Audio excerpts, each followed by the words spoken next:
Jésus répondit, parce que je t'ai dit que je t'avais vu sous le figuier, tu crois, tu verras de plus grandes choses que celles-ci. Et il ajouta, en vérité, je vous le déclare, vous verrez le ciel ouvert et les anges de Dieu montant et descendant sur le Fils de l'homme. Jean 1, 45, 51, 47, 51. Ici, nous avons une perspective nouvelle pour un homme nouveau. Cette parole, tu verras le ciel ouvert, est la nouvelle perspective offerte à un homme nouveau. Un homme nouveau, une nouvelle perspective. Dans la version Louis II, il a été ajouté un mot que la version synodale a laissé de côté. Nous le relevons pour la simple raison que la pensée est implicite dans l'original, sans qu'il y ait besoin d'introduire le mot. Il est dit dans la version seconde, désormais vous verrez le ciel ouvert. Dans la version synodale, ce premier mot a été omis. Il est dit simplement vous verrez. Mais vous verrez renferme l'idée de quelque chose en perspective. C'est un temps qui dirige vers un jour à venir. Ce n'est pas vous voyez, c'est vous verrez. C'est une nouvelle perspective pour un homme nouveau. Et il y a en cela la pensée d'une ère nouvelle. C'est l'ère du Saint-Esprit. Car la venue du Saint-Esprit, le ciel ouvert devient une réalité. La croix ouvre pour nous les cieux. Mais c'est le Saint-Esprit qui nous en fait réaliser les faits. Comme cela se fit en symbole ou en figure dans cette mort et cet ensevelissement et cette résurrection du Seigneur Jésus dans le Jourdain.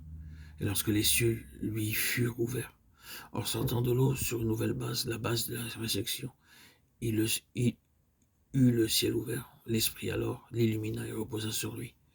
Et l'Esprit devint, dirons-nous, le moyen de communication, en faisant du ciel ouvert tout ce qu'il est, dans le sens de communication, de relation, de communion. C'est l'air de l'Esprit qui rend réel en nous toutes les valeurs de Christ. Vous verrez.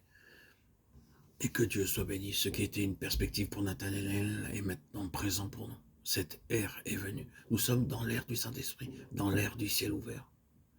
Et quelle est donc la marque d'une vie qui est sous l'onction du Saint-Esprit? Rappelons-nous Paul à Éphèse. Lorsque l'apôtre arriva dans cette ville, il y trouva certains disciples. Et sans nous expliquer la raison de cette question, il leur demanda aussitôt, avez-vous reçu le Saint-Esprit lorsque vous avez cru?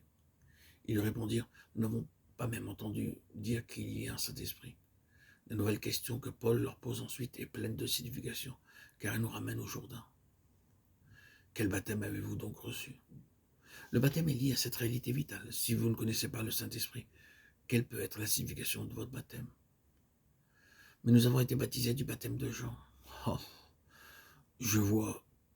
Or, Jean a baptisé du baptême de la repentance, en disant au peuple de croire en celui qui devait venir après lui, c'est-à-dire en Jésus. Après qu'ils eurent entendu cela, ils furent baptisés au nom du Seigneur Jésus, ils furent baptisés en Christ, et le Saint-Esprit descendit sur eux. Acte 19, 27. C'est ainsi qu'ils entrèrent dans l'école de Christ. Et la marque d'une vie ointe par l'Esprit, c'est la connaissance de Christ.